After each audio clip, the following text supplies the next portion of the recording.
all these intro segments are about me. We're getting better. Yeah, They're all about my your backstory life, that's Gino. happening in the last 2 weeks.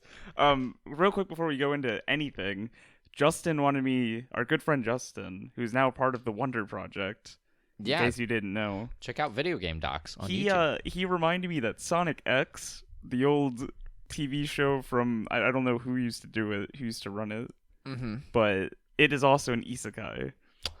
Because the main character, Chris, who's a human, ends up in Sonic's world. Oh, wait, isn't the other Sonic cartoon afterwards also an isekai? Because Sonic wakes up in our And the world? Sonic movie is also an isekai because he escapes to our world, I believe. I haven't seen the movie yet, so I think that's the plot, though. I think that's what happens. All right. Well, So, ironically, the end of that film is also an isekai because Dr. Eggman ends up in Sonic's world and he can't escape.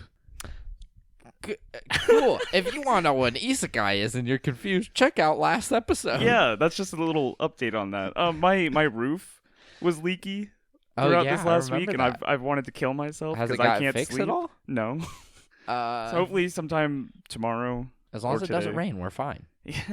We're good. I'm staying at Gino's place too, so that Well, you don't have to worry about it. This room hasn't leaked, I don't think. Sucker. Loser. So how was your week? Real quick, in less than a minute. Apartment hunting. It's fun and stressful at the same time. Trying to find a good price and a good deal, people. Yeah, don't let him haggle you. He is stingy. I've heard him go over it. stingy. He's very peculiar about what he wants. Literally, he every wants day. no pets. He tried to offer me his cat. No, it's because I'm cat sitting and I'm allergic to cats. And while this cat's so cute, it's been messing up my room, my life, everything. I mean, I love it, but God. Well, I'm Gino, your resident weeb. And I'm Nikita, your resident comic nerd. And this is your resident nerd. Wow, we said it at the same time. Wow, oh my God. Usually it's only one of us. Today we got a couple of things going for us. We got some movie news, as if that's new. I think that's the same every show. Yeah. Got a comic book segment, which we'll be talking about big news. I don't know what big news. Big news like Superman Reboot. Nice. Milestone comics, which will lead into the history of Static Shock, one of our favorite superheroes as a kid, but for whatever reason, he's just not known in comics. So. I would sing the Static Shock theme, but Nikita's warned me that he doesn't want us to get copyright, sued, even though it's not going to happen. What are they going to come at? I've got to worry about the legalities of this company. Okay. Nikita is our resident lawyer. Right, next, we're going to be talking in our anime segment about other big news, including big news? Including the mangaka or manga artist for Demon Slayer making it into the Times next 100 list, which we'll go into more detail about that. And yes, we're going to be talking about some Crunchyroll news. We'll get to it when we get to it, but it has to do with Crunchyroll's new UI system. Oh, there we go. All that jazz. Well, movie news, Gino. Start us off. What's the first thing we're talking about today? Well, I saw something really cool today from Empire Online, who I believe I pulled most of our sources from today. Thank you, Empire Online. You guys do really nice little tiny articles, which give me the news I need to know now. There are some movie news companies, and I'm not going to name names because I don't want to be blacklisted because I love movies. That's fair. But they do a lot of like fluff articles, and I'm like, yo, man, can I just like what big stuff is happening right now? Comic books have a lot of that too, where they just take everything that came out of the most recent comic book news and they'll just make it into this huge puff piece, and it's just not good. And you're like, bro, like, I'm just trying to figure out at them real quick. No, what was happening. Anyways, Empire Online reported that the director of the new Batman movie, The Batman, Matt Reeves for Robert Pattinson, along with his writer Matthew. I'm trying to remember his last name. McConaughey. No, it's definitely not Matthew McConaughey, because this guy also worked on the Batman, which is nice. That's why I said it's the two of them literally are deciding to tackle this project. They're deciding to release a animated Terminator series onto Netflix, which will be its own iteration of the current Terminator lore that we have. The writer's name I was thinking of, by the way, his name is Mattson Tomlin, who co-wrote the Batman and worked very close with Matt Reeves on the project. That's obviously huge. So that's awesome. That's incredible. I kind of made a joke today that a lot of the movie news that we have really has to like tie into anime and comic books. Ironically, there wasn't a lot of other movie news just elsewhere. Separate by itself, the Golden Globes happened, but like this isn't a Golden Globes podcast. I don't want to Yeah. go through the whole iteration That'd of be that. too much. So whoever won. So Matt Reeves, Mattson Tomlin are working on this.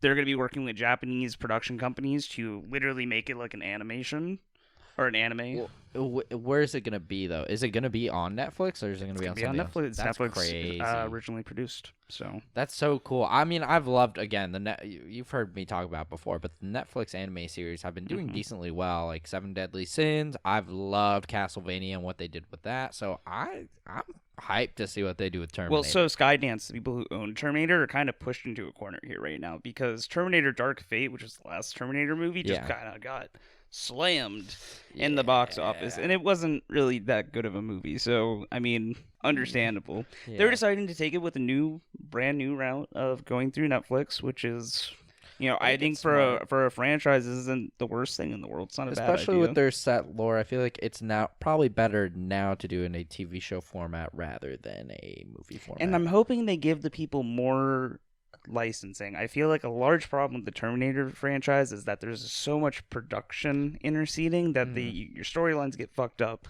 People don't like them. Matt Reeves, the new Batman looks kind of cool. Yeah, I thought so from the trailer. Agree.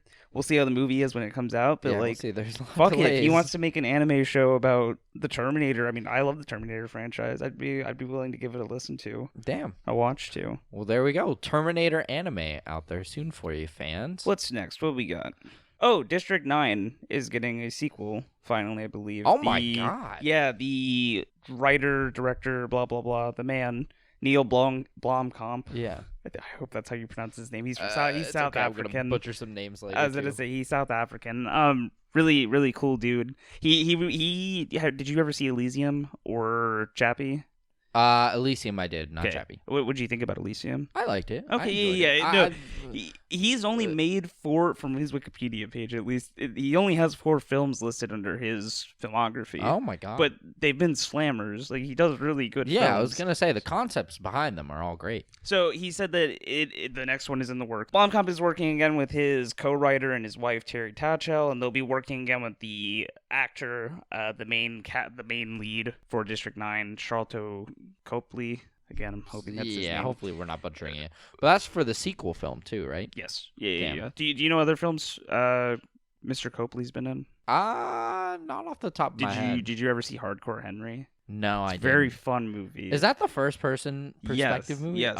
Very fun movie. Wow. I kind of hated on it a lot when it came out, mostly because they decided to use a lot of Queen music, which I was kind of like, all right. You're not a Queen fan? I am a Queen fan, but it gets overplayed sometimes. It reminded me of like a more like violent version of like Baby Driver almost. Okay. I had a really good time watching it. I like Charlton Copley. He's a cool dude. Okay. He definitely has like a close bind to District 9. Yeah. It didn't really shoot off his career, but it's definitely a highlight of his career. I agree. Like, he did fucking exceptional in it. District 9 is an amazing movie. If you haven't seen it, it's very old at this point now. Go watch it. Like, go check it out. Oh, man. Yeah. And they're getting a sequel. That's crazy. No one thought they were going to be getting a sequel because it ended on a... Usually I get really mad when it's like old IPs like this. Like, it's like, Jesus Christ, like, let it die. But like... This is one that people have been wanting for a while, though, yeah, too. And like it left off in the movie where it's like a sequel wasn't necessary, but like there's definitely still some implications that could be looked at where I'm like, okay. And it's had a lot of time to sit, you know? Yeah. Like, I'm fine with it. It's not like we're pulling a movie out from the 80s. This is a movie where it's like the same director, same vision. Him and his wife are working again together to write it, and it's bringing back Mr. Copley. Yeah, it's not a sequel that's not continuing the story. It's continuing the original story, which is, it's not just I feel a like reboot, has been a big, kinda, which is what Hollywood's been strong on. Been Reboots and sequels that sometimes don't really continue the original story, and so I'm okay with it personally. You're not excited for the new Top Gun movie, Maverick, starring our boy? I am actually. Yeah, I am. Okay, personally. Right. Well, I'm not a big fan of Tom Cruise. I think he's kind of crazy, but nerd. Regardless, that's a segment for another day. Boy. He runs. He does the runny run. Did you hear about the Church of Scientology? Yeah. Oh, wow. Next thing. You should work for South Park. I think they'd like you. Hit me up, South Park. You guys got me. Comedy Do you even Central? know their producers' names? You got this. I believe in you. Oh, my sweet boy. Let me just Google it real quick. Moving on, Chadwick Boseman. Wait, so I lied earlier when I said we wouldn't have any Golden Globe news. I just thought this one was kind of relevant considering it was, if you get a chance, go check out his, I believe it was his wife, Chadwick Boseman. He won a Golden Globe for Best Drama for the film Ma Rainey's Black Bottom. Yeah. His wife gave a speech in his stead. It's very emotional. Very good. If you get a chance, go check it out. And yeah, if you don't know anything about the Golden Globes, do you know how they work? Not Some people entirely. So Academy Awards are supposed to be like the better, quote unquote, the more like prestigious one to get. Yeah. But essentially, the Golden Globes is like a precursor to the Academy Awards. So they expand the categories. So like, for instance, you're not just getting like Best Actor. You're getting Best Actor for Drama, Best Actor for Comedy, Best like horror movie. Like they expand out the genre essentially. Whereas the Academy Courts like awards cuts everything down. Yeah. Where you're just getting Best Actor, right? Yeah. Best Film. Best soundtrack. Animated movie. All so that stuff. Yep. that's a quick thing in case you didn't know how it works. Congrats. I like that. Now you do. So he won. I don't know if he's going to be nominated for the Academy Awards. I haven't checked to see if the nominations have dropped. I'll have to do that. I would hope so. But they're in the middle of April, so we have time Coming up, we have time to in a cover month and a that half. another time before that happens. Yeah. We can go over predictions and all that jazz. So look forward for that in a new episode. I think it'll be cool. There we go. The only other thing that really big happened Mm-hmm. was the Spider-Man movie shenanigans. Yeah, the title getting released. Spider-Man No Way Home officially. That is what it officially is now. Yeah, Are you officially. sure? 100%. We're not going to change it again? Nope. That was just the actors all playing around and giving like alternate titles. Like I think one said Homeless, Spider-Man Homeless or something like that and all that jazz. It's a gimmicky thing. And I really thought they were going to be shooting for like the multiverse kind of thing with doing that. No, I definitely think they can with No Way Home. No, I know that, but I'm saying like I thought that was going to be like the marketing scheme is that you just keep releasing like all these different like title cards for it, and it's like the reason for that is you have a bajillion different Spider-Man. It's like no, they didn't go that route. It's just the actors playing a prank. I was like, fuck. Also, like, Tom Holland has been trying to play everything down, being like, "Oh, this is going to be one of the craziest movies," but then he's also like, "We're not doing anything with other actors and stuff like that." And people are kind of taking his word at face value. Just so you know, it's Tom Holland. Obviously, he's going to lie about the movie because he legally cannot leak stuff, otherwise he would get fired.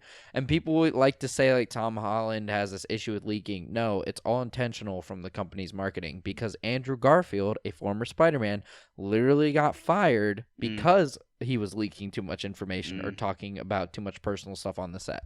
So don't take Tom Holland's word at face value, people. Anything can still happen with the Spider-Man movie.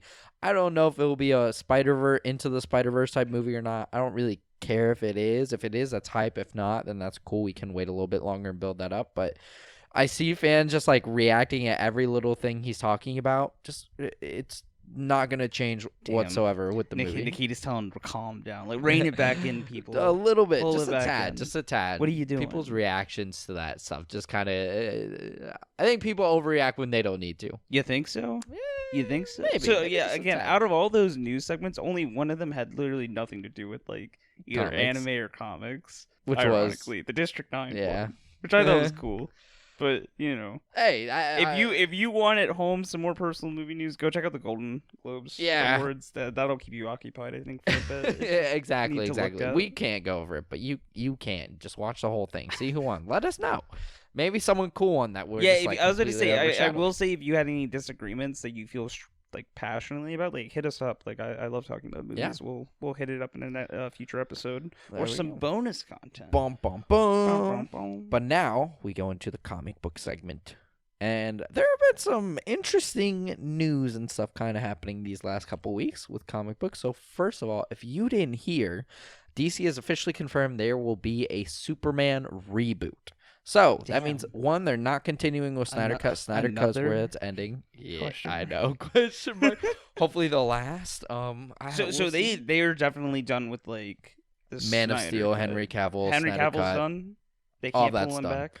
Yeah, Henry What if Cavill's already they- said he doesn't want to return to Yeah, or but work what if with they DC. do like the little like They cha-ching, may. cha-ching? It doesn't seem like they're going that way. So the Damn. reason I bring this up is because first of all, the movie is going to be produced by J.J. Abrams and his company. Yep. What was the company name? Do you know? Do you remember? Bad Robot. Bad Productions. Robot Productions. There we go. So he'll be producing and working on the film. A lot of Mhm. people are skeptical because J.J. Abrams has had a history, especially with Star I Wars. literally looked up because we were trying to figure out is J.J. Abrams directing? Is he just producing it? And the first article that popped up was just this guy just slamming J.J. Abrams, saying how he Yeah. killed Star Wars, killed Star Trek, and I was like, Jesus, man, Yeah, chill out. We'll see what happens here. Maybe he can bring life into the DC movie universe. We'll see. It's being co-written, or the plot is being written by I want to say it's Ta-Nehisi Coates. I think that's how I heard it was pronounced, or Ta-Nehisi. I apologize if I'm butchering this, but he was a writer for the Black Panther comic,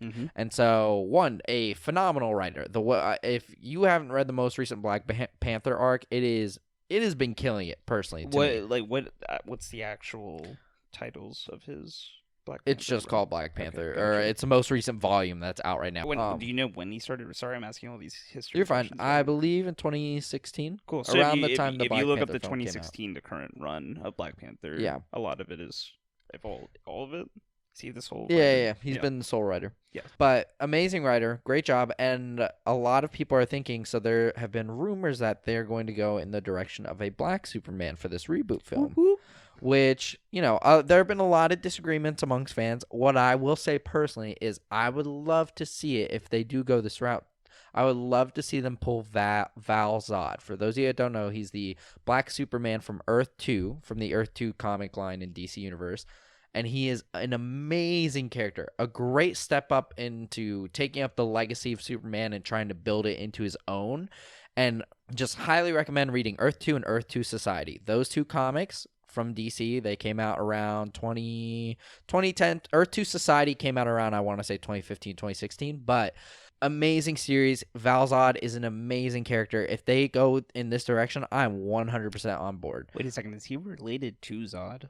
Yeah, he's Zod's son, officially. But he was raised by Clark Kent, which is why he has these ideals, which is so cool to me. It's a very interesting concept. In the main DC universe, Val Zod was whitewashed, but also Zod was also white, so it makes sense. But in Earth 2, Val Zod is a really cool character, so highly recommend you guys checking it out. He also has a pretty cool suit, if I remember. Yeah. It's in kind of inverted colors instead of the main blue with red accents. It's a lighter blue, red accents, and silver instead of yellow outlining. Silver outlining. Some drip. Yeah, so a lot of fans have been complaining because they've been thinking, they're going to race change Superman, which that's a whole debate on its own. My personal take on that is I'm personally not a fan of them race changing characters. I feel like that's just a lazy way for inclusion. Michelle Rodriguez said it best, the actor who plays Nellie in Fast and Furious. Nah, nice. Yes, she went on a whole rant about it, saying, if you want to actually include diversion and variety in cultural variety in comics and things like that, and diversity, don't just fucking slap change a character from its race and just reboot them. Actually make a really cool character and make that a part of their culture, their background, that character's history, instead of just okay, we're going to take this white character that someone made and turn him black. We're just going to take a white character and all his history and just make it black because we're too lazy to make an actual character for him. Yeah, I just don't appreciate it that they already have characters. Yeah, exactly. It would be like just making Peter Parker black and just ignoring the entire run of Miles Morales. Exactly, right? Exactly. I agree, because then Miles Morales on his own is an amazing character. Why not highlight some of your most well-written black or just diverse characters in general? Why just take a white character and start making more? Yeah. There you go. Exactly. So that's why I'm 100% on board for Val Zod being the lead or Black Superman. I think that would be so cool to see. It's different from what we've had. I just personally hope it's not just Clark Kent black. Yeah, I saw articles about Michael B. Jordan. Yeah. He's apparently been excited for this kind of project for a while. So oh, I would love to see Michael B. Jordan take up the role. That'd be so cool. He's an actor that actually cares about the mediums. I'm very curious if he would be, because I think at that point he would be the first actor to play over 3 different characters or 3 different like superheroes. Oh, because he run. also played Because I think for the max we have is like 2 for a couple of people. I feel like there's one more person that went in from like a DC. There is. So you have Michael Keaton, right? Yeah. Michael Keaton switched over from Batman to the Vulture. Vulture, then Ryan Reynolds from Green Lantern to Deadpool. You have a couple actors in the TV films that have switched over, but that's not really that big.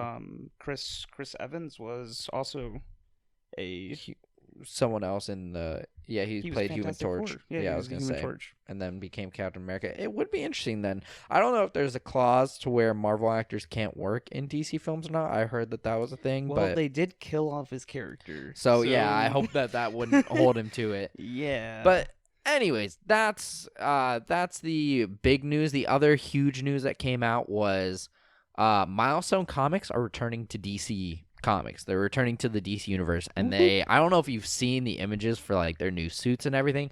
They look fucking amazing. It's Icon, Rocket, Static Shock. I got you, dog. I got you. Thank you. Is that Static Shock? That's Static Shock.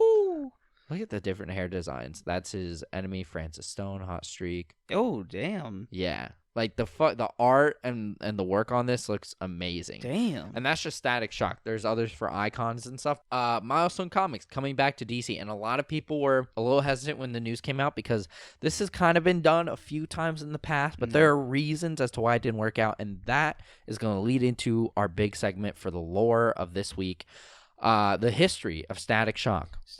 His origin story and why he hasn't been included in the DC universe. The disc riding, trash can riding superhero that I love electricity powers so much. So like cool. Anytime there's like any metahuman, either anime or comic books or fucking whatever media you want to talk about, anybody who has anything to do with electricity, yeah. Oh, the best. He does. The homie. Over them. I love it so much.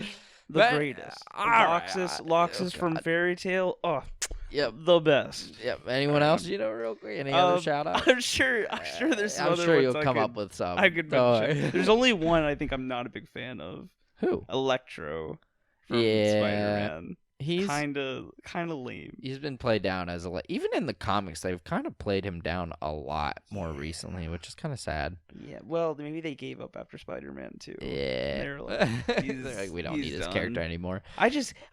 Sorry, before we go into your segment, just so that we have I don't do this later. Yeah, I hate how you take like a character like Electro, which I love electricity powers, and then you make like the Vulture, who before I didn't really know anything about the Vulture before Spider-Man Homecoming, and he's a fucking awesome character. Yeah. Like, you would think someone with such a powerful ability would be badass, but instead they're just lame. It's upsetting. Yeah. It makes me the mad boy. Understandable. But now, to get into the history of Static Shock. Now, most of you probably remember Static Shock from like his hit cartoon TV show from when we were kids. That was from Warner Brothers. That's how I myself remember him for the most part. I'm sure, Gino, that's how you remember him. That's true. Yeah, I remember him from that specifically, and I remember him from the crossover with the Ultimate Batman, the new Batman, the Terry Batman Beyond. Yeah, so that hit TV show was actually one of the first times that they were actually implemented in the DC universe, because that takes place in the DC animated universe. Yes. So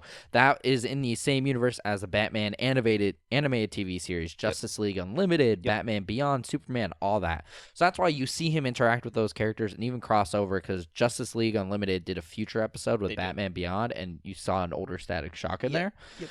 That was literally one of the first times he was ever implemented in like DC's mainstream media / characters for the most part. There were some small crossovers in the comic beforehand, but not really much. And so a lot of people think, he's been a DC staple, which is and isn't true. You might be thinking, hey, I haven't heard about his comics in like forever. Why is that the case? And you'd be completely right. Yeah. And we'll talk about that. That has to do everything with like his publication history and all that. But just in short form, Static was never really a part of the DC universe. It was a part of Milestone Comics and the Dakotaverse, which is like the nickname for their universe. So first, let's jump into his origin, and then I can tell you all about that later. So Static Shock was a young black teen named Virgil Hawkins, who lived with his parents and his sister Sharon. He was friends with a few people, and the nice thing about like his comic was that it didn't shy away from a lot of mature tones, and I'll talk about that more later. But like one of his best friends, which is Rick Stone, you guys probably know him as Gear from the TV show, the guy with the blonde hair, the nerd. He was actually his gay best friend in the comic, and they didn't really outright say that in the TV show, probably because it was back in like early 2000s. People were so afraid of that, but in the comics, definitely before it was more accepted. Exactly. In the comics, they were way more open about that. And then he also had Larry Wade, who was kind of like this older brother type figure to Virgil. They weren't related, but he was a close friend. He was also a gang member. Yep. And so they went into a lot of gang violence. He also had his first time crush, who was Frida Gorin, who he doesn't really fall in love with in the comics, but in the TV show she had a bigger role. Frida's a cool ass name. She's just side comments. She's also a really cool character too. Also true. If you read her run, or not her run, but if you read the comics, I think most people like her. But how it all starts out is Virgil was talking with Frida when this local gang member, essentially in their high school, named Biz Money B, was his name in the comics. AKA, this is Francis Stone from the TV show, and I'll just call him Francis Stone because Biz Money B is Mr. a Stone. Really bad rapper name. What's wrong with Biz Money B? Yeah. What's your that's I was about to ask what your rapper name is. Guess what? You don't even have Yep, one. I'll be honest, I don't think I have one. Nikita, right. the resident nerd. There we go. That is a terrible rap name. Shut up. That is not going I'm gonna start a rap career, Gino, just to prove you wrong. Everyone, follow my SoundCloud, Nick please. the nerd. But anyways, Francis Stone is what I'll call him from now on. But he was a local gang member, had him and a bunch of his buddies, and Francis was trying to get handsy with her. Virgil and Frida just kind of mock him, push him away, and Frida heads to class, But Francis takes this personally, and so him and his friends actually jump Virgil before he can get to his class and beat him up pretty badly. And so this is one of Virgil's first times, dealing with. I have a side story that really reminds me of this. Something I have with my I mom. swear to God. All right, first let me get so okay, Francis. It has to do with the gang bullying. Okay. What happened? My mom, back when she was a youngin in New York, was walking home with her boyfriend at the time, Chris. Right. Yeah. And I don't remember how Chris pissed off this guy. It was like a group of kids their age who was like smoking outside of this convenience store. And he pissed off one of them, and the guy was like trying to like push him around and all that shit. And Chris said something to him that really like pushed it over the edge. And he goes and takes a swing at him. Chris ducks out of the way so this kid just rams his hand into the fucking pole. Oh. Yeah, whips out a switchblade before the store owner's like, hey, like, I'm gonna call the fucking cops if you guys don't get out of here. And like Chris had to take a different way home every day after that because back in the even still people deal with that, and it was cool because you saw Virgil deal with it in his comics. They don't shy away from gang violence. Yeah, that's a scary thing to have to like. Ooh. And so he gets his butt beat by these guys, and pretty brutally in front of some people too. And so like the whole school starts making fun of him after this. And so wow. Yeah, it was pretty bad. And eventually, Larry would come in and stop Francis Stone, and then tell Virgil like, yo, you need to man up at this point. Like, you can't let someone do that to you. If you do that, like, that means everyone's going to get on you for this, kind of giving it into this gang mentality, and hands Virgil a gun, telling him, hey, there's going to be this huge gang war tonight by the docks. We're all going to be fighting. That'll be your moment to get back at Francis.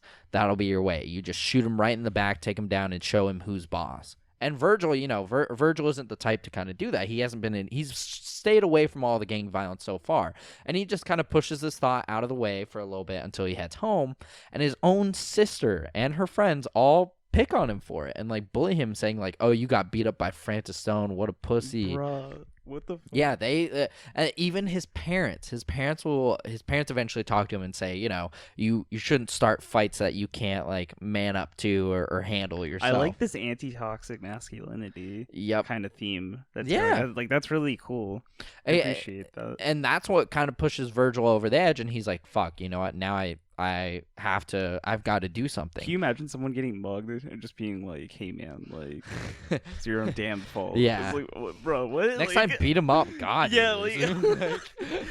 don't start fights that you can't finish. Bitch, Poor he was Virgil. he was trying to like fucking molest someone. Like, calm down. Literally, Jesus. I know. And so Virgil heads to the docks at night. This pushes him over the edge, and he gets there as the fight breaks out. It's 500 gang members all just like attacking each other. And so Virgil aims the gun right at Frank's back, but then realizes, what he's doing, and he's thinking, this is wrong. This isn't who I am. I've stayed away from this. I don't want to do this. I don't want to be a part of this.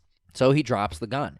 After he drops the gun, though, the police force, which is now ran by, in this universe, they've dealt with these gang wars before. They, at the time, they were also trying to stop the gang war with regular tear gas, stuff like that, and it wasn't working. And so, like, the militia and this robotic police force kind of got involved. Yeah. And they were given authorization to use this new mutagenic tear gas that they haven't tested before. It was they believed it was the only way to stop this gang violence. Bruh. Stupid, I know, very stupid. What? Yeah, so they end up using the police or the mutagenic tear gas on the people, and it ends up killing all of them besides like 10%. So that means like what? 50 people. Bruh. Am I wrong? Is my math wrong on that? 50? 10% of 500. 50, right? I think so. Big brain. Let's go. Yeah. Okay. So only 50 people end up living, and even then, those 50 people all get mutated or given metahuman abilities. One is literally morphed into the brick wall behind him and becomes this like brick-like villain. Another just like sprouts wings and flies away, freaking out. And so Virgil's in the middle of this. One of the people that got hit and survived, him and Francis, the two of the people that survived. And the robotic police start chasing after him. And so in this moment, Virgil's powers get activated, and that's when he learns he's got electromagnetism abilities. And so I forget exactly what he did. I think he either swung a trash can at them or he like basically slammed them together. But he realized in this instance he had electromagnetic abilities. The cops really fucked up on this whole situation. Oh yeah. and apparently was as you read further into the comics, those robotic police officers knew that this was going to happen, and so now that's why they were chasing down Virgil. They wanted to take him as a test subject. Okay. Yeah, so all little shady stuff. A lot of ethics problems. And so this police force, very, very, and that and that kind of plays into the whole societal question of like is how militarized should a police force be? How militarized a police force should be. You're right. As well as how some people are treated in lower income like ghetto like neighborhoods, and just kind of used from corporations. The idea here is that with gang violence, the only way to solve it is by making a mutagen tear gas, and to just test it on them, and then turn your cops into robots. Yep. Oh, the frustration right now. And that's a really cool it's a really cool subject to dive into though, in regards to like kind of highlighting problems that we face in our society now. Yeah. And I mean, this is like back in early 2000s. This was late 90s. Yeah, late there 90s, you go. honestly, Static when this Shock was going on. In the late 90s. Yeah.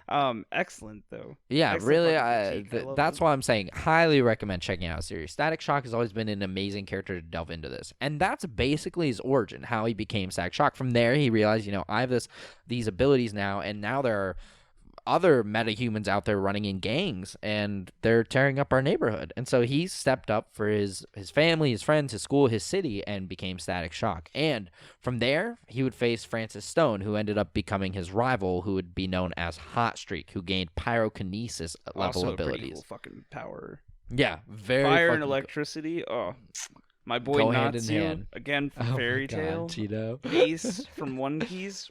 Oh man, a fucking one. But yeah, the two would become rivals. Static would dig deeper into the military force that used the experimental gas. He would fight off other villains across the city, and the book just goes into much more serious stuff. You'll see just gang members pistol whipping teachers in the comic, to some of Static's own friends dealing with the side effects of like unprotected sex and STDs. So like, if you're looking seriously, wow.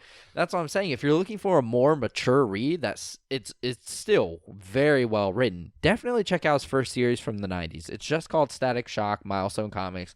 Highly recommend it. And that, well, you're gonna go into the history of the publication. Yeah. That's the next part, is the confusing publication, where it went from there.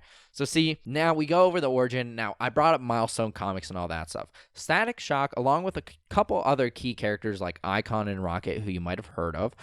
This, again, not DC Comics. This was a separate comic company started by prominently known black comic writers at the time. Dwayne McDuffie being one of the bigger instances of this. He kind of spearheaded, was the head of the company, was the one who created Static Shock and a lot of these other characters. Dwayne worked for DC Comics before or something? He would go into working with DC would go Comics. To work Yeah. Cool. And so that's kind of why the two came together. You see, Milestone Comics came in at an era where a ton of different comic companies were starting up. Dark Horse, Image. Yeah, I was about to say Dark Horse came prominent in the 90s. That's exactly. And so our boys.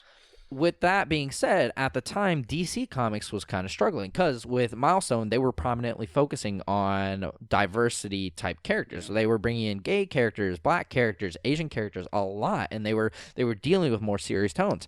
DC was falling off in that aspect. The 90s were kind of a cool time for comic books, right? Because, it was Marvel and DC had kind of not lost the lead, but comic books weren't exactly like booming. Yeah, that's where the time. Third party or like indie comics really blew up at that time. Yeah, because now in today's day we have like monopolies. I would say almost. Back then it wasn't really like that. You get options where like smaller comic book companies could come up and really strut their stuff. Exactly. Which is why we have interesting like runs of like the alien lore. It's because Dark Horse Comics like took that lore and was like, well, bam. Yep. And expanded it. Exactly. And the cool thing with a lot of these indie comics is that, again, they were tackling these things that the bigger companies weren't really doing well at, which is why, like DC Comics, they were struggling with their diverse characters. So they had a character, Black Lightning, who had started, I believe, the early 70s or late 70s, somewhere in the 70s, that wasn't performing that well. But then Static Shock from Milestones like blew up. And ironically, they're both black. They are very yep.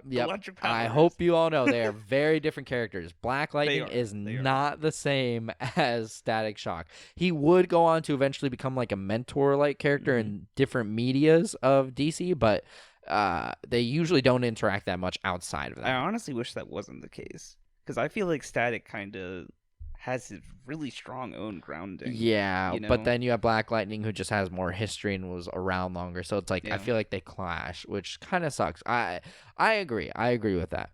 But this was kind of DC's way of thinking, maybe we can get a wider demographic and actually have a set of characters that are diverse and appeal to people and are well written. And so Milestone struck up a deal with DC where DC would publish Milestone Comics. Milestone would keep all the rights, but DC would share but they would share profits with DC. So this gives DC a whole slew of new characters to work with. They still get money out of it, but Milestone still has the creative direction and control of all the comics going on. It's kind of like how Fox right now is owned by Disney, but they still kind of have exactly. They still have their not Spider-Man, that's Sony. They have X-Men and stuff like that. Yeah. Apologies. From there, the Milestone characters would be published under DC. They'd be maintained. Milestone would maintain all the rights, and so that's where you get the creation of the Dakotaverse, which is like the universe title for all the characters there. So DC is DC Universe.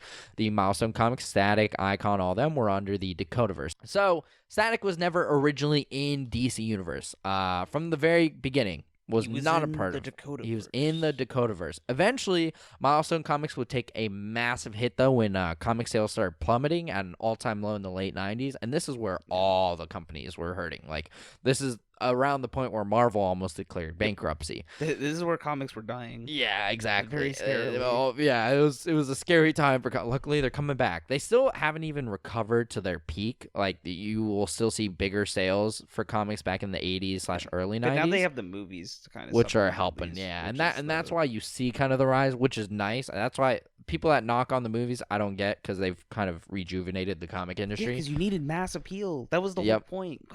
Yep. But anyways, to keep going, DC would scrap Milestone Comics and would scrap their publication. Milestone itself would dissolve, and Dwayne McDuffie, one of the head of Milestone, would just head into DC's animation studios. And from there, that's how we got Static Shock brought back to life. Dwayne pitched this movie. I think he wrote the script in a day and then pitched it to DC Animations. Dude, let's it go, was Dwayne. amazing. They loved what a it. cool dude. Holy shit. Yep. And from there, we got the cartoon that we know and love today. And, you know, even with it being diluted a little bit, watered down because it is a kid's show, they still kind of had the heart and soul of what Static Shock was originally meant for. It still dealt with very serious everybody loves tones. Static Shock. Exactly. So, like, I'd say he did pretty damn well considering the circumstances. The show, yeah, that's why I'm like, the show lasted a whole 4 seasons, which is really good for a cartoon, honestly. Teen Titans, which was also another popular show at the time, lasted only till season 6. So, like, the show would eventually be canned. You know, it did end. It had a proper ending, luckily, but that's because toys and merchandise companies weren't picking it up for whatever reason. So, which is sad. That's how a lot of, for those of you that don't know, that's how a lot of cartoons succeed. They actually lose out money on the production. They gain back that money in merchandise royalty deals. It's always crazy to me. I know how that works. Because, like, who's buying these toys? I don't know. Whenever people drop the statistics to me that, like, Star Wars makes a killing off of toys and stuff like that, that's apparently why there's so many different versions of characters. So, like, for instance, you know how C-3PO has, like, a red arm in Episode 7? That's to sell toys, right? Yeah. Who the fuck is buying these toys? There is a huge collector's market out there. A lot of people. Listen, I get the collector's market. Yeah. That makes sense to me. But they're not selling these toys initially at that much, right? So, like, who else? I don't know, Gino. I don't know. Who is making it so much that they cross the I mean, kids toys is a huge market. I don't know if you knew that, but the kids toy industry is one of the richest industries out there because of how much you make from it. It's just crazy to me. Yeah. Especially in, like, the day and age that we live, where technology is kind of like huge. All the kids want to play Fortnite nowadays, right? Yeah, but I think they still want Fortnite toys and stuff too. I think you're underestimating how I definitely am. Don't get me wrong. It's just like it blows my mind whenever I hear about the industry in that regard. Yeah, and how it controls just so many. Yes. Yeah, it's wild. Yes. It is wild. It's dangerous. Insane. From there, you know, the TV show got canceled. Unfortunately, didn't sell as many toys, but DC Comics knew that there was a huge following for the character, and so they wanted to bring that back into comics. And so that's where you have the big event, Final Crisis, one of DC's big multiverse level events. And in Final Crisis, they in canon brought the Milestone comic characters and combined the Dakotaverse with the DC universe. Mm-hmm. So that is where you had them officially come into the DC comics. It wasn't until then that Static Shock was actually in the DC universe, reacting and for the comics, because in the animated show he had already, in the animated show he was in there, and that's because DC knew that would sell the show a little bit more, which it did. But for the comics, they hadn't been together yet, and so with Final Crisis, finally brought them in after the TV show ended, and so you saw other characters too, like Icon, Rocket, and all them. Those are just the most popular characters that come to mind, personally. But you see them interacting now with the DC Universe, which was really cool. And you saw Static Shock actually join up with the Teen Titans. I believe it was Volume 3, Issue 76 is when he officially joined up. Either way, he was a perfect fit for the team. You even see this relate into future media projects like the Young Justice TV show, where they brought him on as a regular character. Nice. Because, you know, it's Static Shock, a young teen character, and Teen Titans dealt with a lot of teenage level issues as well. That was one of the other DC comics that dealt with some of these more serious issues like drug abuse and things like that. So Static Shock was a perfect fit, and I think fans loved it. I think for the show, it's kind of amusing, right? Because, like, Static Shock is, like, dealing with, like, gang violence, and I don't remember that much for the Teen Titans show, but I feel like they definitely deal with, like, different issues. Yeah, very, like, very. Hey man, like, what are you up to? Just like, oh yeah, I'm stopping gang violence in my city, and they're like, oh, okay, oh shit. We were stopping some plot to turn the world into gold or something like that. You know, you want some assistance with that. Different audiences, different atmospheres and I think themes. It's themes different themes. Yeah. Different things, like different problems that each team. Yeah. So that dream would be very short-lived, though, because, as you know, after Final Crisis, it wasn't too long after that they rebooted the entire franchise with New 52. Static did get his own series in New 52, but that really fell through because there were some backdoor qualms with the artist, the editor, and the writer. So with all the behind-the-scenes drama going on and all of them disliking each other, there's no way they're going to get a good series out, which you can tell. With New 52, Static Shock didn't feel like Static Shock. It felt very watered down. It just wasn't written well, and so the series got canned after I think it was like 8 issues. And it was around this whole thing that like Dwayne McDuffie had passed away a little bit. I want to say before New 52 officially, but after he passed, all of his shares in the company and the character royalties went to his wife, Charlotte Fullerton. The other founders of Milestone refused to work with a woman, apparently, and so they would start up a new company called Milestone Comics 2.0. Oh, Gino's face. Yeah. Okay. Right. And that's why you didn't see Static Shock after his New 52 reboot. I think he was mentioned in one other comic, in the Teen Titans comic, where he made Red Robin's wing set. And afterwards, he just isn't mentioned at all. No new comic series. And from time DC to time, couldn't really do anything about that because they didn't have the rights. So they did and they didn't. Well, that's why I bring up the whole Charlotte Fullerton thing. Is she was open to Static Shock being used in DC media. It's why like you see a bunch of most of you probably don't remember this, but in the last like 10 to 15 years, there were a bunch of Static Shock, not creative teams, but like comic announcements. There were a lot of times that they wanted to bring back Milestone characters. They legally couldn't, though, because DC would meet with Milestone 2.0 and would refuse to meet, or both parties would refuse to meet with Charlotte Fullerton, who had the rights to the characters. So she was like, okay, if you're not going to include me, I'm not going to give you the royalties or the rights. Damn. So Damn. Yeah, really bad move on DC and Milestone 2.0. Corporate drama there. That's I mean, that's so stupid. Why wouldn't you just include her? She has the rights. Why do you think you could get away with it? And so because of that, they weren't allowed to use the character for so many years. And that's why now we have the newly announced Milestone return to DC Universe, because they've finally settled it all in a lawsuit where Charlotte Fullerton has given them permission now that she's being involved in the creative process and is getting paid officially. Now they have the rights to use the characters again, and so that's why we now have this huge announcement, and that's why this comes at such a lot of people were like, oh, is this for real? Is this really happening? Are they just going to can the project again? No, it is official. It's been all legally settled. This is now, the Milestone characters are coming back to the DC Comics, and we are getting a Static Shock comic with Hot Streak in it too. I don't know, again, I showed Gino the art earlier. You all heard his reaction. It's pretty badass. Look up the art for Static Shock and Hot Streak. Their art is beautiful. Whoever the artist is on now, I need to research it, but I'm so excited to read the series if that is the artist and that's a design they're going for. But yeah, that's everything. That's the Static Shock history and the whole publication drama that happened with that, and why we haven't seen them in so long. What happened to Charlotte in all of this? No, she did. She still, that's what I'm saying. God. She made they broke a deal. Imagine your husband dies. Yeah, and then people try to, and then his company tries to screw you over. Yeah, and then a bigger company tries to screw you over. That's what I'm saying. Like that. Yeah. So luckily she got her dues in the end. Thankfully, I hope she did at least. I mean, we don't know much about the whole behind the scenes stuff of it, but I hope she did, because I mean they settled for it in a lawsuit. But corporate history is so sorry. As a philosophy history major, like corporate history is like. Yeah, really fascinating. Very, like in terms of what happens behind the scenes. Yeah, and what we don't know, or will ever. Oh, know. I know. It's interesting. That's why I think fans love this when they get the little tidbit and dramas from like DC and Marvel comics and hearing, oh, what's actually happening with the company? What's Disney doing with Marvel or Warner Bros. Doing with DC? It's interesting. Yeah. So now they're kind of into this new whole wave with the Milestone comic characters coming back. I'm hopeful to see Virgil kind of really step up into the DC universe. I think he could be the Spidey / like Spider-Man for the DC universe, where like he can become a very integral part for all the characters around them. He can be a staple for the comic and just kind of be the heart of this next generation for DC Comics. I think they need that. Like DC's been struggling. They need that kind of rallying point, and I think Static Shock is the perfect person, and really like that's kind of not what people are looking for anymore. Not anymore. Yeah, that's died down. Someone who's like cool. Yep. If that makes sense. I hate to really give cool it such a boring kind of word for it, but really like someone Virgil that applies to this generation is great. Yeah. Everybody loves. I've said it maybe 3 or 4 times now during this podcast.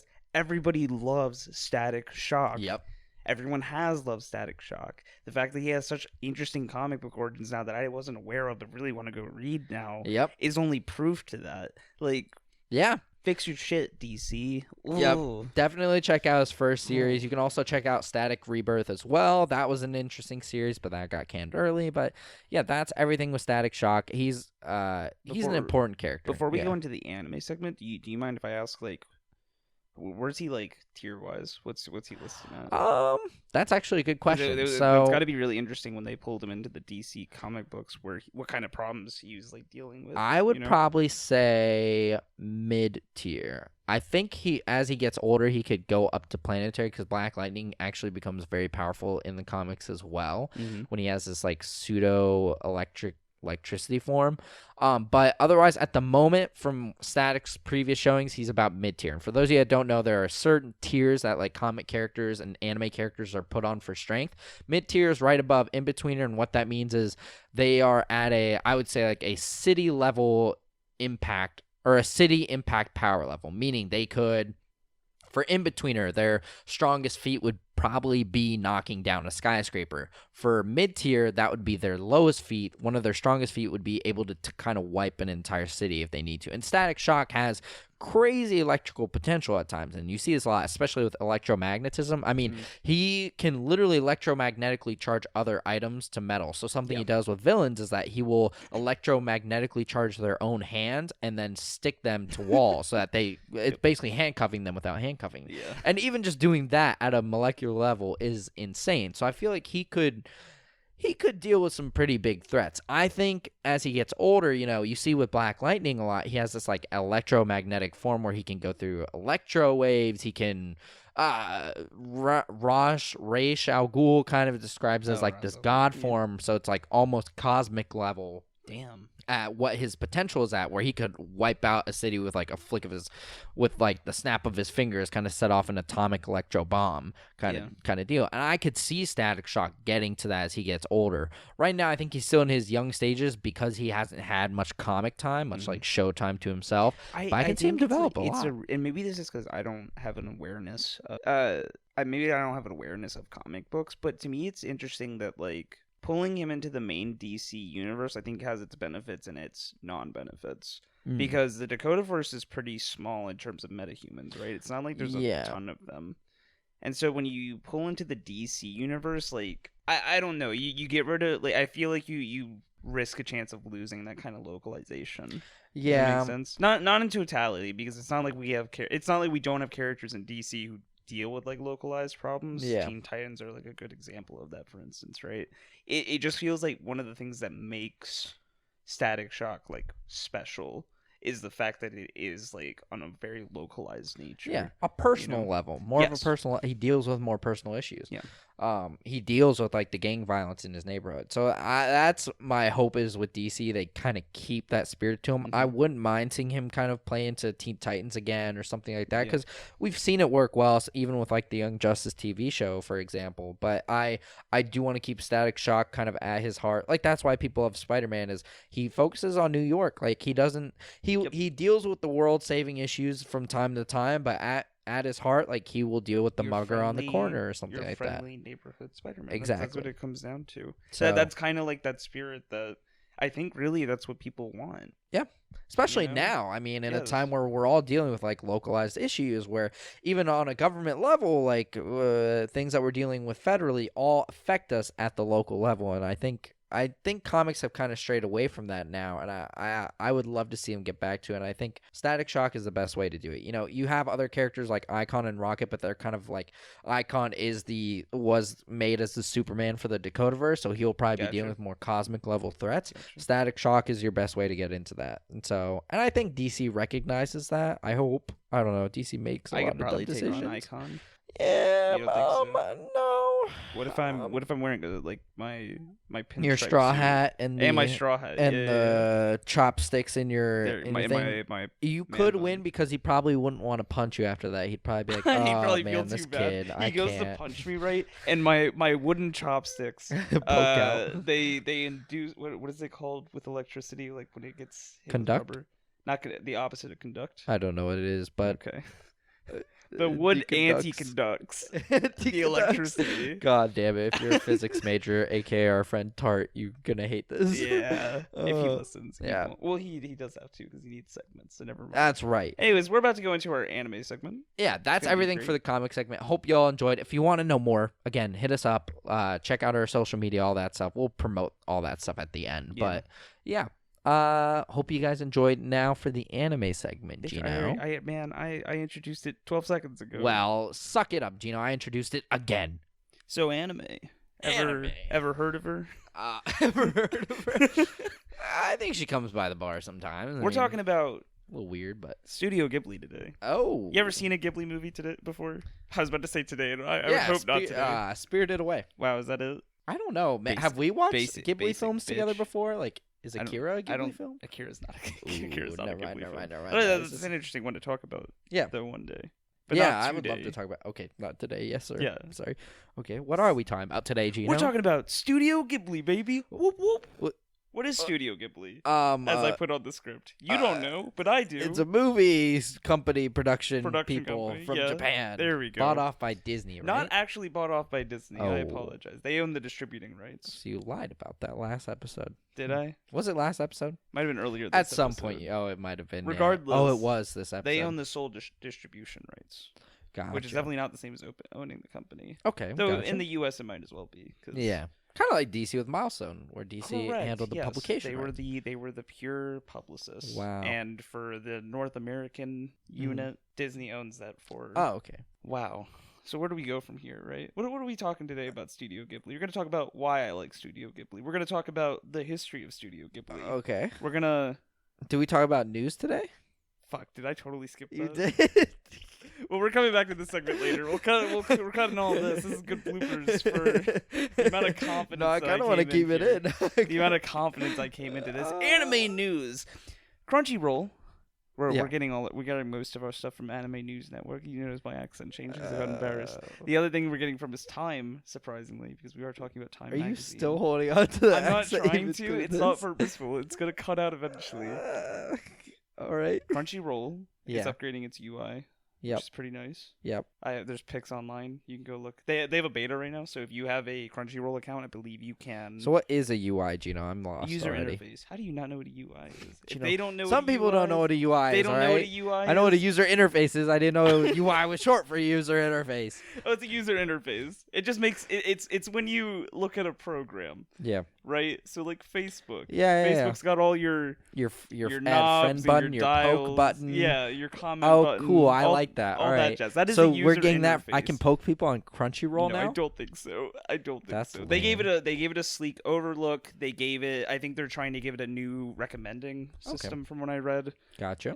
There's other ways that you can make lists and recommend them to other people. So like a playlist kind of. Oh, okay. Dang. Yeah. So That's pretty they have a beta out for it now. So if you're a premium member, Mm-hmm. which I am, you can go and sign up for the beta. I think they said like 20% of their people who have premium accounts are testing it out right now. So Whoa. and they'll be implementing it for premium members and free members at some point in time this year. Gotcha. So- That's neat. I also received news from an anonymous source, aka the source we're using today, that they reached 4 million premium users in February and 100 million registered users around the same time. Dang. So that's that's huge. pretty nice. That's pretty great. Crunchyroll has been growing a lot. Well, they are the sole anime yeah distributor, Well, I guess. so you've got Hulu, which is pretty good. yeah. You've got Netflix, which is trying its own thing. Netflix is really going the original route. They're like, which we want to make our own Makes stuff. sense. Crunchyroll, at least, though, you've got like full archives. full anime. Yeah. You've also got Korean and Japanese dramas, Oh. like live action dramas, which are nice. Yeah. I like them personally. Not everybody does. My brother's father-in-law would probably love that. He's really big into Korean soap dramas operas. are really like soap operas from Korea are really popular in the U.S. Interesting. I'll for recommend Crunchyroll too. some reason. I don't know. I've been told they're really good. I haven't stepped into. The He's Korean ones obsessed as with much. it. Apparently, the history. I don't know. It You've seems never cool. watched Telenuevas before? have you? No. They're fun. They're fun. Maybe I'll give it a shot one day. You should watch one with Raph at some point. Oh, I'm sure that's he'd true, Get a kick that's out of it. true. I used to watch them with my grandmother. Dang. Up in New York all the I'll time. see if he knows any. All right. Next, the thing, the Time magazine. I like the Gino. The Time magazine. Yeah. Released their next 100 list back on February 17th, I believe. Do you know what the next 100 list is? Kind of. So Time, for I want to say starting in the early 2000s, released a list every year where they give off 100 people. They can range from politicians to content creators to, I guess those are really the only two type of people out there. Yeah, are there. Businessmen as well. Yeah, entrepreneurs, all that. Content. Human beings. So, just people to look out for. So, for instance, Beyonce's been on there in the past. Yeah. Barack Obama, when he first got his presidency, was there. Oh. Other people. Aquafina, I think, has made the list. If she hasn't, she should. She's pretty cool. I'm on there. You're not on there. Damn it. Maybe we'll be on there one day. Oh, if the the podcast that would have really to blows up. Oh. How do we become here? Write to us if you know how we could become a cultural phenomenon real quick. That'd be just neato. Share this with your friends. There you go. Please. It's listen, if everybody who listens to this shares to at least one person, and then they share to one person, and then it just keeps sharing. That multiplies by 2 people. All right, we're doing the math here. It's all on you. It's on you. I want you. What is the? It's like the Smokey Bear. Only you can prevent forest fires. Yeah. Only you can make us blow up globally. Get to it, people. We have no hand in that. Not at all. Literally. Me and Gino do nothing. Anything. If you have a chance, go check out our TikTok where we make cringy memes. At your resident nerd. Put on the things. Cringy memes, the news, headliners. You'll get clips from the show, everything. You get to see my man bun with my you straw get to see our faces on there. People, come on. I know you. I know you guys are. Yeah, I know you enjoyed the interview we dropped last week, but get some new one. Anyway, so this Times 100 list, right? It's really cool, really great. Well, we're really we're getting off subject a lot. Yeah, we are. It's fine. It's bad. It's fine. So the Times 100 next list featured this year, 2021, Koyoharu Gozuhuge, who is the manga writer, artist for Demon Slayers. Dang. For obvious reasons, considering how much it's kind of blown up. So that's pretty cool. That's cool. It's pretty great. They're the only one, because manga writers tend to be anonymous a lot of the times. Yeah. They're the only one who doesn't have a picture on that list. So if you look through all the... Is there a picture of him anywhere? No, I don't think so. If there are, I have not been able to find it. It's actually really impressive how much they've been able to keep their anonymity for the most part. That's anonymity. Wild. Yeah. For the most part. Yeah. There's some questions about when they're going to drop their next manga series, what their next manga series is going to be about. Gotcha. Because obviously, I mean, I would hope it blows up after how well Demon Slayers has done. Yeah. It's a cultural phenomenon after all. Is he making a new manga? They said that they were interested in writing a sci-fi romantic comedy in the future. Interesting. I could see that. But that's kind of like the only detail that I could find. Yeah. In regards, but interesting genre to drop into, especially after Demon Slayers. But I'm down for it. I kind of like the idea of directors who have this kind of genre pinwheel of diversity. Yeah. No, I agree. Instead of the same thing. Diversification. That's literally all I could have said. I don't know what's happening. It's fine. But yeah, that's it. I mean, I think it's really great to be making it on the Times 100 next list. I'd say it's very impressive. The Times is definitely kind of what you want to shoot for in terms of being seen by people. How many writers do you usually get on there too? Even just between comic writers and manga writers. Manga, none. I believe this is the first. That's wild. I could be wrong, but I mean it's also only been around since the early 2000s. Yeah. So I mean, gotcha. Okay. It's dependent. Yeah. You know? And there's also some people on there that I was like, they had just... Oh, so like Millie Bobby Brown, for instance, from Stranger Things. Yeah. She only got on there after the 3rd season of Stranger Things. Which is a little like... I think it's interesting. I would have expected it earlier, if not another time. Yeah. But that does sound a lot later than you would have thought, like season 1 or 2. I would have said season 2 at the latest. Yeah. Season 1 might have been jumping the gun a little bit earlier just because she hadn't been in anything else. And she really had that many lines in season 1. Yeah, that's fair. But in season 2, at least, it's a lot different. So cool. That's what I've got. That's all for anime news? For anime news, there wasn't much else. No, that's still pretty interesting. So. Awesome. So now you're going to teach me all about Studio Ghibli, Gino? Yeah, now we're talking about Studio Ghibli. I don't know if you're going to cut the other part or not. What? I can't tell. I make. So now we're going to talk about Studio Ghibli. Nikita, have you seen a Ghibli film before? Spirited Away? That's crazy. That's insane. It's definitely the first time we're having this conversation. We're totally not re-recording this because Gino derped up. Okay, so yeah, you've seen Spirited Away. You liked it. You thought it was cool. Yeah. You're a normie. It's fine. You're not the only one. Fine. I actually didn't see Studio Ghibli until late into my anime career. Oh, loser. I saw it as a kid. Wow. Well, so the reason I never saw their Studio Ghibli films is because I accidentally saw Spirited Away when I was a kid, and it freaked me out quite a bit. Oh. Because I stumbled across it on Toonami during the scene. Spoilers? ? Go watch the fucking movie. It's like 20 years old. Way over. I got freaked out at the part where she watches her parents turn into pigs for the first time. Don't know why that freaked me out so much, but it freaked me out quite a bit. I did not like that. It was that, and when she goes, I think, to the pig pen to find them, and it's just like the mass amount of pigs. Yeah. That whole thing where they kind of swarm her. Yeah, that was not good on my psyche. We don't know, but Gino has an irrational fear of pigs. Yeah. Oh my god. You've never played Bloodborne before, right? No. You ever played Bloodborne before? There's these giant ass pigs. That canonically in the story they eat a little girl at one point. Oh yeah, trust me. So like you say that, but like, oh god, I don't like pigs too much. All you right. know, not a big fan. We weren't too far off with that Except one, for folks. Babe the pig, From or Charlotte's Web. Yeah, from Charlotte's Web. Jesus Yeah, Christ. that guy slaps. What a homie. What a great pig. All right. Charlotte's Web. Good story. If you haven't read it or seen Good the Studio movie. Ghibli film. That's my favorite anime movie right there, Oh my Charlotte's God. Web. But so like I said, late in my anime career, I finally got into Studio Ghibli. Prior to quarantine, prior to the pandemic, they had a couple of years where Studio Ghibli, I guess with Disney, would do a Studio Ghibli Fest where they would release a Ghibli movie once a month, like re-release it into certain theaters across the U.S. So like AMC was big on like kind of trafficking, and so when I was at George Mason before I transferred to UVA, fun fact about me, there was a theater near us that did this quite a bit. And so me and my good buddy Ty, who's also in the Wonder Project, check out the Cap Report at the Cap Report. He's also our PR guy. We went to go see it. We spent like a fuck ton of money on an Uber ride because there was no bus that went over there. We went over. It was a really fancy theater, like one of the best ones I've ever seen. And this movie fucking changed my perception because Which movie was it? Castle in the Sky. Dang.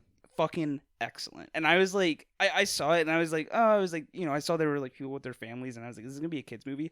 I remember just being like blown the fuck away by the end of it and being like filled with so much emotion and being like, this is beautiful. This is fucking fantastic. Damn. And not a lot of people even like Castle in the Sky.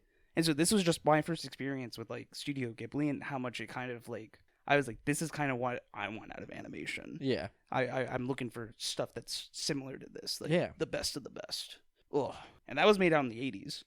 If not, yeah, it was made in the 80s. Yeah. So like, an old movie. 85, bro. Damn. That's over 35 years ago now, I guess. That is 35. Did 35. I say 35?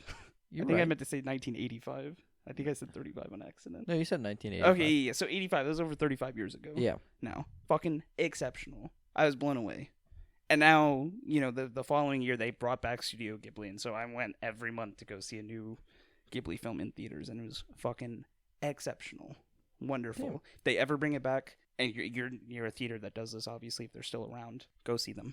Go do it. That'll be on my to-do list next time. Cool. I'll add that to the bucket list. If you do, just let me know, sure. and I'll go and I'll watch it with you. Because that'd be cool. Any excuse that I get, I'll fucking do it. Theater, yep. I love it seeing anime films in movie theaters. It's rare. It's very rare. I've never seen an anime film in a movie But when theater. you get to do it though, so wonderful. So yeah, even from this conversation, you can tell Studio Ghibli is extremely big worldwide. And so when I was thinking about what do I want to talk for an episode, Studio Ghibli seemed to be one of the big ones because everybody, I think a large percentage of people without knowing much or anything about anime will still know what Studio Ghibli is. Yeah. There is such a common phrase from I don't know my childhood, but from my teenage years at least, that when I was like an anime connoisseur, that there would be a very reminiscent phrase of people saying like, well, I don't know anything about anime, but I do know about Studio Ghibli. I do know about Spirited Away. I do know about Kiki's Delivery Service or Howl's Moving Castle. Studio Ghibli is very popular in that sense, that you don't have to be into anime to like know about Studio Ghibli, thanks to Disney and its distribution rights that they have and passing those around. I don't know if we've talked about that yet in this. We haven't gotten there yet. We talked a little bit about. Anyways, continue. Yes. So I just wanted to talk about it in case you are listening to our show and maybe you're more of the comic book side with Nikita, or maybe you're still trying to learn more about anime, and it's like, well, here, this is something that might be familiar to you because it's familiar to lots of other people as well who don't really know much about this subject. Yeah, I mean, I know Studio Ghibli is huge. I just don't know how they got so huge or what they did and all that jazz. Yeah, well, that's interesting you say that. You know, it's almost like you're looking at my script. You know, no, not at all, Gino. The screen is too far away. I promise. Yeah, actually, we haven't even scrolled down to that segment yet. So really, Nikita's just kind of like so he's on just the ball fucking here. lying right now. We're gonna do some history today of Studio Ghibli. We're gonna do some pre-Ghibli, like the producers and how it got to be formed and all that jazz. We're gonna do some early Ghibli history, and then we're gonna do some global distribution to see why it is the way it is. Why is it that it is the one company from Japan that has been able to win the Best Animated Award at the Academy Awards, because it's the only one that has it. And I believe the majority of the Japanese films that have been nominated for the Academy Awards, 3 out of 5 of those films are from Studio Ghibli. Yeah, so that makes sense. Yeah. Okay. Yeah. Teach us, Mr. Gino. Do you know what Studio Ghibli means? No. In Arabic? In Arabic? Yeah. No. It means hot Sahara wind. Because the idea originally... That actually sounds pretty cool. It means the original idea when they named it was they wanted to breathe new life into the anime industry. Oh. And it also happened to be a very famous name for a plane, an Italian plane at the time that Miyazaki, before we go into the history, Miyazaki loves like different places. I mean, he loves Japan. Like a lot of his films are based off of like the type of natural side of Japan. Yeah. But he also loves Europe, for example. Castle in the Sky, which I mentioned earlier, a large portion of the architecture is based off of Danish architecture, fun fact. Dang. Because he wanted this type of cottage lifestyle to express. So, yeah, so he also loves Italy, and he also loves planes. Which is probably why you like him, because you're Italian. You think I like him because of Italy? Yeah, like he likes my people. Nikita's a... What are you trying to say? Words. I don't know. I had a word. That's why I thought, Gino. That's why I thought. Put you in your place. He does an anti-Italian discriminus? Never. Yeah, that is his words. Studio Ghibli was founded. What a transition. In 1985 by 3 people. Okay. 2 were animators and former directors. Okay. And 1 was a pretty well-known producer at the time. All right. In terms of team. In terms of our producer, we have one Mr. Toshiro Suzuki. Good pronunciation. It was fucking prick. All right, I did say. That's what I said. Toshiro Suzuki. Did I ever tell you about what my Japanese professor told me back when I was taking it at George Mason? No. She said that my voice when I spoke Japanese, she was like, you sound very reminiscent to one of our like train conductors. That like she was like, you'd be very good at like doing the job of like reading off like station names and stuff like that for people when they're arriving. Gino, maybe that's your passion. Maybe that's what I really need to do. Oh my train god! Conductor in Japan. This fucking Gaijin's like out here, saying all our names and be like, "Is that a white guy?" I was like, I think it is. The fuck? Interesting. That's so funny. So let's get a little background from history, where and how they got to be the way that they are. Yeah. Toshiro Suzuki, he's been doing things since like the early '60s. He primarily got famous from his work on magazines in relation to they call them comics from what I've been looking up, but that's because like I don't think there was a distinction in early Japan between like manga and comics. That would come by later, but the point is that he essentially became an editor for this magazine called Animage, something like that, and he actually met Hayao Miyazaki and Isao Takahata through essentially like interviews and stuff like that, and being like, oh, like I want to set this up and we want to like publish like your guys' thoughts on this film Yeah. that you guys just made and like talk about it and stuff like that. The first time he actually ever approached them, they actually rejected him. I'm trying to remember which film it was, but he went to them to like talk about getting a piece together, and they were like, no, we're not really interested. Damn. Yeah, they missed out. And they would come back to meet each other over and over. The three of them would come back to meet each other over and over again. And eventually he left the Animage at some point to become a producer. Yeah. And at which point he was pretty successful. And so Miyazaki pulled him in when they were forming the company. So that's his backstory. His is a little bit weirder, but the baseline is that he was just kind of friends with the other two. They ran into each other like several times in the industry, and so he was like, I like this guy. Isao Takahata and Hayao Miyazaki is a little bit more interesting because they were like lifelong co-workers essentially. Ever since their first film together, which was called The Great Adventure of Horus, the Prince of the Sun, which was released in 1968. They literally almost worked on every single project together afterwards. Damn. And I mean like ever. Like so they were like best friends. Yeah, up until what's his name, Takahata's death in 2018. Dang. They were working very close together. And yeah, so that's how Isao kind of, because I believe that movie I mentioned was the first that he worked on, and so once they got together, they stayed together. Miyazaki did a couple of films beforehand, but a lot of it was more of like, he wasn't producing, he wasn't directing, he was doing like side animation work or working on like smaller degrees on projects. Like he would work with a mentor and would work on like animation. It wasn't like he was the one directing any of these movie projects that he had in his early filmography. Gotcha. So what do you think Miyazaki like got famous off of initially? It's a franchise that I talk often about and have a great love for. Oh God. You got this. I was trying to come up with a meme answer. I was gonna say like Damn. I was gonna come up with Dragon Ball Z. Yeah, I was gonna say porn, but that's a joke. But I just tripped that. We'll censor that out. Well, I don't talk about that often. No, I'm kidding. He really doesn't. We don't. Wait. We act like you do talk. He doesn't talk about it at all. I was just trying to come up with a good joke, and my brain couldn't load. And then, well, I will say, in terms of how weebs go, there is a branch of weebs that I will always be very impressed with for just whipping out their favorite hentai names at a whim. And I'm like, I can't do it, man. I don't know how. I don't know what world you live in, but yeah. So no, it wasn't that. Yep. It wasn't porn. It wasn't hentai. It wasn't Dragon Ball Z either. Fairy Tale. No, not Fairy Tale. What the fuck is wrong with you, bro? Oh, this is the 80s. Akira. No, that would have been cool. That would have been really cool. So, all right, I'll stop guessing. The manga for Lupin the Third also came out around the 70s and 80s. Whoa. Specifically the 70s. Not that he worked on the manga. Yeah. But the original Lupin the Third anime, otherwise known as Lupin the Third Part 1, he actually took a very significant role in for around, I think, 23 episodes. And this is when he was working with Takahata at the time. Yeah. Furthermore, his feature debut film as director and producer was Lupin the Third, The Castle of Cagliostro, which kind of put him in the spotlight. Yeah. Because it's a pretty fucking exceptional film. Now, that in mind, for those of you who are super Lupin the Third fans, there are a lot of Lupin the Third fans who do not like Castle of Cagliostro.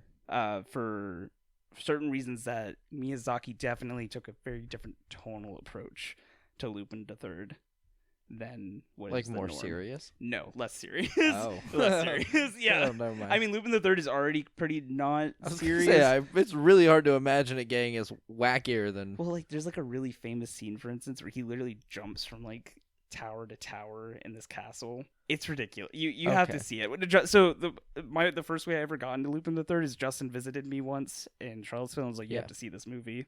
And I remember seeing it and being like, what the fuck did I just watch? And it wouldn't be until later, I'm trying to remember which film, Island of Assassins, where I was like, holy shit, I love Lupin the Third. This shit's great. So yeah, that's where his feature debut film was. That was back in, came out in 1979. Gotcha. Of course, this is like 6 years before, so like he was obviously up to some stuff after that. Mm-hmm. Him and Miyazaki and Takahata would shoot around different film companies, production companies for anime. They weren't really getting what they wanted. They together created this film called Nausicaa, and the Valley of the Wind, Yeah. which is kind of Miyazaki's first real like boom success. Yeah. And it did so well that he essentially decided to invite the other two to create the company. Dang. After dissatisfaction with the other ones that he was working with, Yeah. he was like, I think we could do this better. He was like, I think I have ways that we could do this better. Let's do it then. Let's go for it. Interestingly enough, some people, there's like a lot of heavy debate on whether you can count Nausicaa and the Valley of the Wind as like the first Ghibli film because it was technically made a year before. Yeah. But it was still all three of them. But it was also what caused Studio Ghibli to be created. Yeah. So like, still very significant in Studio Ghibli's history. And like that's like kind of the pre-origins for Studio Ghibli. If you're looking for the direct thing that caused Studio Ghibli to be created, is that they made Nausicaa and the Valley of the Wind. It did really fucking well, and they were like, all right, we're shooting forward. Yep. So now the early history of Studio Ghibli. Things are running really well. Things are going nice. Except, wait, a lot of people don't really like anime in the early 80s. Oh. It's seen from a mass point, even in Japan, as something that's for otakus, which today has a very different meaning than what it really means is like shut-ins, essentially, and that a lot of people thought it was weird. A lot of people today think it's weird, but a lot of people back then really it's more thought normalized it was weird. now. Yeah, I was gonna say. And so their first films did well.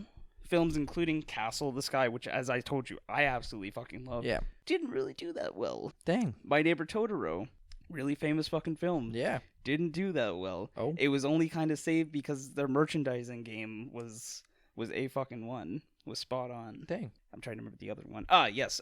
Graveyard of Fireflies? Fireflies of Graveyard? Takahata finally produced his own. He directed his own. It was the Graveyard of Fireflies, which is about a boy and his sister going through World War II Japan while it's being attacked. Yeah, it's really serious. I was gonna and say it's based off of his experience. Oh shoot, dang. Yep. Very serious film, very sad film. If you ever get a chance to watch it, would highly recommend. Takahata was really exceptional. He's a very cool dude. Damn. Anyways, none of these films were doing well, right? Yep, they were doing shit. They were terrible. No, they weren't actually terrible. They were actually critically acclaimed. Yeah. Problem was they weren't making box office. And so we're getting to this point where Studio Ghibli's been around now for a couple of years with these films that I'm acknowledging, and like they're kind of cutting it close here to not bankruptcy, but like they need to be able to produce films, and so Otherwise, have you ever heard of Kiki's delivery service? That sounds very familiar. It is the savior of Studio Ghibli, essentially. Essentially, what happened is they got Toshiro. They got our boy to come in and save them, even though he had been there at the beginning. So I don't know how he changed it necessarily. I couldn't find that in our research, but he essentially moved the marketing over to advertising through television. So Nippon TV, which was like a big television production company at the time, very big channel. He moved a lot of his commercial advertising to them. And so Kiki's delivery service popped off. A really interesting thing is that once you get to Kiki's delivery service and past in Studio Ghibli's history, like get everything forward past that, they break so many box office records for whatever, either be like getting the highest of the year or like breaking like previous box office records. Like Studio Ghibli has like a history of doing that. Obviously, they haven't done it in a while because they haven't released. 2020 is when they released their last movie, but prior to that, like it had been a good 6 or 7 years before a previous one had dropped. And so, with Kiki's delivery service popping off, you essentially see this revitalization. One of the other ways that I read about them being able to kind of curate both the cost price as well as like the actual, quality of the content. Was that a really big problem, still a big problem today in the anime industry, is the underpayment of animators. Because a lot of animators are cut under contract. So you get your contract, they'll say they'll pay you for this much, but you have to fulfill all the terms in the contract, and that means that they can overwork you if they want. Your price, your cost price isn't going to go up from being overworked. Studio Ghibli kind of turned that around with like getting a real sense of I don't know if family is the right word, but getting the sense of kind of care in Studio Ghibli, because they started like keeping animators on like full time and saying you're not just getting contracted, like you're working for Studio Ghibli like as a permanent employee essentially. And so with that, you kind of can, I don't know how you can cut prices necessarily there because I'm not an economist, I don't own a business, but they were able to work around price dividends there with contracts and saying like, well, if we keep you for hours instead of like a base contract, not only do you want to work here more because you want to work more hours to make money, but like if we have to like cut hours or something like that. Like, it'll be okay. We control how much time we want you here and like the quality of your work and all that jazz. Yeah. So, fun fact, Kiki's Delivery Service was also the first film to really make a kind of global impact for Studio Ghibli. I believe the way it worked is that Miyazaki had a lot of business deals and contracts with Japanese airlines. And so in earlier Studio Ghibli, so I mentioned merchandising earlier, this would work really well for like getting his movie out there because kids would see it and stuff like that. And so parents would go and want to get toys for them when they got home from their flights and stuff like that, whichever. Damn. But what really hit it, though, is for Japanese international flights, you have movies like Kiki's Delivery Service, which Miyazaki specifically asked to be like have an English dub. Yeah. So that if there were people coming from America, which was big at the time because Japan was this kind of industrial powerhouse. Yeah. The economy was blasting off. Yeah. You essentially had it that people were seeing this movie now and they're seeing it in English. And it's like, whoa. Damn. Like, this is kind of cool. Smart. Like, my kid that I'm bringing to Japan right now fucking loves this thing. And he's the man that infected us. Wow. Yeah, is that what it was? Yeah. Is that really what got us? Damn. The shame. We get to the global outreach now. Yeah. It's like, oh, geez. Like, Mr. Worldwide. Kiki, because, like, at this point now, we've got it that Kiki's Delivery Service essentially marked, like, Studio. Shut the fuck up. I am not acknowledging it. You're going to get us copyright. Now I have to be the copyright guy. You're going to get us. Pitbull's going to come for our asses. Can't take my phrase. Sorry, continue. No, it's fine. Essentially, we get to this point where Kiki's Delivery Service allowed for Studio Ghibli to solidify itself in Japan, like domestically. So they have a national brand now because people in Japan know it as like a household name. Yeah. Anime has now gotten a little bit more normalized at this point. Hey, that's great. Awesome. And so the great thing is that if anime is becoming normalized, they are creating like the best of the best content right now. We're talking about like top edge stuff, and so the content that people want to search for. Correct. And so with all this money that they're producing now, they're able to just keep amplifying that into their films by hiring even more people, using the latest technology that was dropping in the late 80s, early 90s in terms of like 3D animation and stuff like that. Princess Mononoke was famous because it was one of the first anime to ever actually implement 3D drawing in its actual animation. Dang. A lot of like the demon worm. You've never seen the movie no. before. There's like a demon kind of aspect to it, and so it's like shown through these worms. Yeah. And they totally have this kind of like 3D imaging, not literal 3D like with the glasses, but 3D animation. Yeah. And so yeah. They've solidified themselves. Now we have to get to the global spot, right? Like, how the fuck are they coming to the U.S., for example? Mm-hmm. We get Princess Mononoke, which is the movie I just mentioned. Breaks in 1989, I want to say. It was released in 1997. Gotcha. So we've skipped years now. Like I said, the movies that were created between 89, which is when Kiki's was released, in 97, are again more about like solidifying their brand in Japan. Yeah. And, like, which is when they were breaking records and stuff. Exactly. Like literally during that whole period is the time I'm describing that they're literally just like breaking fucking record after record in Japan and making all this money, and it's like it would be I'm frustrating. So curious, yeah. If you were like an opposing company and you're just like, who the fuck are these three guys? If you're a live action company. Oh, yeah, like that's what I'm saying. It's just like because live action is also hard to produce. I mean, not to say that animation isn't, but I'm sure there's like a stigma against animation where if somebody doesn't know, they're like, wow, like cartoons over like. I have to get actors and like cut sets and like sound design and blah blah stunt blah blah people. Yes, yeah. And so like you're just like, wow, these fucking animated movies are just like kicking us in the ass right now. And so Princess Mononoke, like I said, it's got like the best of the best fucking animation we're talking about and the time period. And so it is now at this time in 96, 1 year before, that Disney got wind of Studio Ghibli and was like, wow, damn, this is kind of cool. Yeah. Before this, they had like distributing rights. They had set up contracts with different companies to kind of get like some movies to the West. Yeah. It was really hard. Miyazaki struggled with that a little bit. And so finally Disney was like, hey man, like we'll take care of it. Like we will take care of the production, the marketing, and all that shit in America. We will get it out there. You will make money off of it. And they hit it and they ran. Yeah. Disney fucking killed it in terms of advertising in the U.S. With Princess Mononoke, which became a huge fucking success in the U.S., believe it or not. Dang. Wonderful, because of their TV advertisements. That is literally what all the articles I say, like, or I'm talking about. They all go over, like, TV advertisement, TV commercials, like, boost Studio Ghibli up into the fucking stratosphere. Damn. Yeah, it's Which incredible. makes sense. Yeah. It's incredible.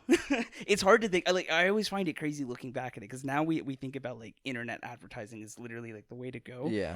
I always, but back in the day, losing sight of the idea of how much influence TV has still always kind of blows my mind. Yeah. It's really, really cool. Like, even still, it holds a power position. For it marketing. definitely does still today. Like, people like to say it doesn't, but, like, yeah, it's still there. pretty Still up significant, there. I would say. Yeah.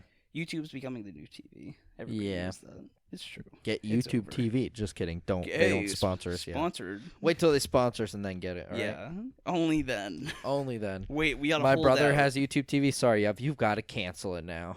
If you're a real fan. It was a combination. It was a combination of that, right? Yeah. It was a combination of what Studio Ghibli and Disney really like to do was they would get celebrities to voice act. Oh. Which makes sense. I gotta look up Which movie? who's working on these projects, because I do know there were some big names. And then their sound scores are apparently also really popular in the US, which doesn't surprise me. I mean, everybody loves Ghibli.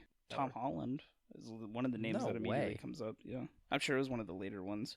Or one of the redubbings. Ashley Tisdale, Carrie Ells, I don't know him, but that's okay. Tim fucking Curry Jesus. is pretty big. Liam Neeson, yeah, I knew about that one. Mark Hamill is also a really big one. That makes sense.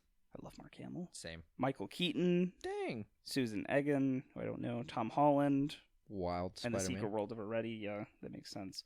J.K. Simmons. J.K. Simmons. And Davy Chase, is that how you pronounce that? Yeah, Davy Chase. Do you know who Davy Chase is? I don't, Am I but supposed to she know? did play Spirited Away, apparently, from what it seems like on the article we're reading. She's got really nice hair. Okay, so Yeah. Davy Chase. She Sick. does. I'm sorry. I'm just saying. I can't. She's got really nice yeah, glasses. anyways. That's what we got. smart.